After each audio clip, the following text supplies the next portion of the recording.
Steel plant ఏర్పాటంశం Vizianagaram జిల్లా రైతులను ఆందోళనకు గురిచేస్తోంది. పచ్చని పంటలతో కళకళలాడే పంట భూములను స్టీల్ ప్లాంట్ కోసం ఎందుకు ఇవ్వాలంటూ రైతులు ప్రశ్నిస్తున్నారు.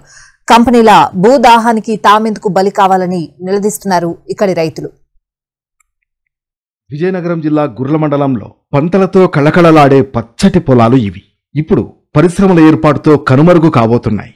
Greenfield integrated steel manufacturing unit ఏర్పాటుకు ప్రభుత్వం జీవో జారీ చేసింది. మొత్తం 1085 ఎకరాలు సూపర్ స్మెల్టర్స్ లిమిటెడ్ కు కేటాయించనుంది. అదనంగా 97.04 ఎకరాలు స్టాఫ్ టౌన్షిప్ కు, 53.35 ఎకరాలు రైల్వే సైడింగ్ కనెక్టివిటీకి కేటాయించనున్నారు.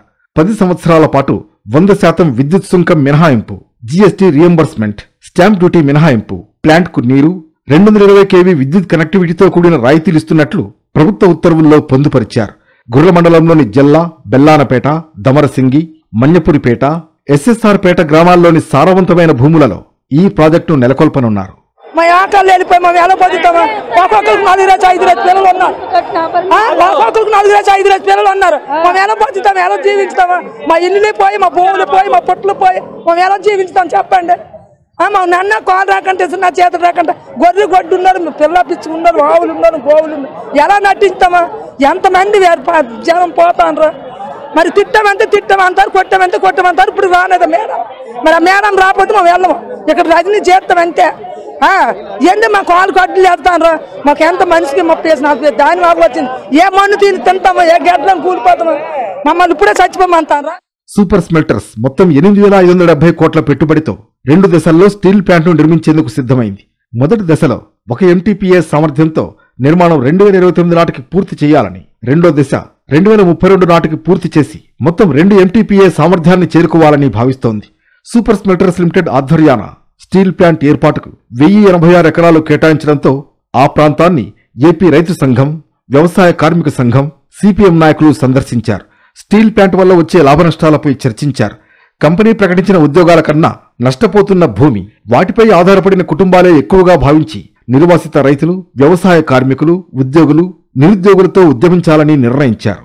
భూములు వాళ్ళు సొంతం చేసుకోవడానికి చూస్తున్నారు. మా భూముల మీద వాళ్ళ హక్కులేటండి. ప్రభుత్వం భూములు ఉన్నా ప్రభుత్వం భూములు తీసుకోవాలి, కానీ మా భూముల మీద వాళ్ళ హక్కులేంటి? మా పర్యావరణాన్ని పాడు చేయడానికి కాకపోతే ఈ స్టీల్ ప్లాంట్ అనేదే మాకొద్దు. మా భూములే మాకు ముద్దు.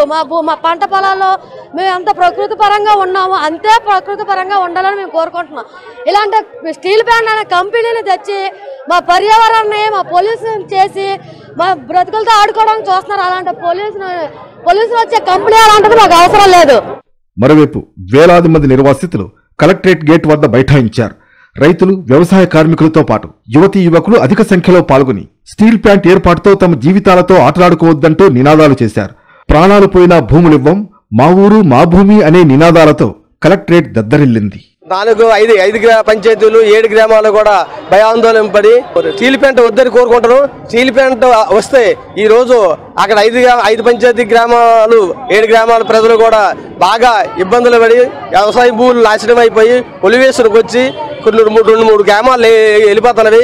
ఉండి గ్రామాలకు పొల్యూషన్ పెట్టేసి పాకంట పొమ్మనకంట పోబట్టి లేనిపోయిన జబ్బులు, హార్ట్ అటాక్, హెల్త్ ప్రాబ్లం, లెంత పెట్టడం చాలా ఇబ్బంది జరుగుతుంది. అక్కడ ఉన్న గ్రామాలకు కూడా పోయిన గ్రామాలు ఎలా పోయి ఉన్న గ్రామాలకు కూడా ఇబ్బందులు వస్తాయి. జిల్లాలో కొన్ని దశాబ్దాలుగా బలవంతపు, బూటకపు భూసేకరణలే జరుగుతున్నాయని ధ్వజమెత్తారు వామపక్ష నేతలు. భూమి తీసుకున్న ఒక్కచోట కూడా పరిశ్రమలు ఏర్పాటు చేయకపోవడమే ఇందుకు నిదర్శనమన్నారు.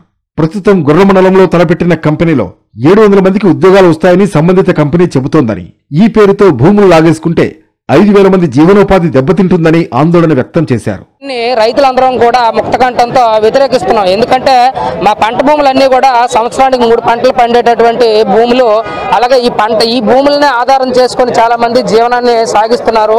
కాబట్టి ఈ ప్రభుత్వం తీసుకున్నటువంటి నిర్ణయాన్ని అందరం కూడా ముక్తకంఠంతో వ్యతిరేకిస్తున్నాం మేము అందరం కూడా. ఎందుకంటే ఇక్కడ వచ్చే ఈ కంపెనీ వల్ల చుట్టుపక్కల గ్రామాలు, అంటే ఇప్పుడు ఏవైతే భూములు తీసుకుంటున్నారో అంటున్నారో ఆ గ్రామాలే కాకుండా మిగతా గ్రామాలు కూడా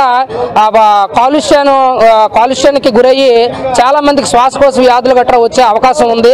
కాబట్టి ఈ వ్యాధులు గట్రా రాకుండా ఉండాలంటే ఇటువంటి కంపెనీలు కాకుండా అందరికీ జీవనోపాధిని కల్పించేటటువంటి కంపెనీలు ఏవైనా, పరిశ్రమలు ఏవైనా వచ్చి ఉంటే మేము వాటిని స్వాగతించి ఉండేవాళ్ళం.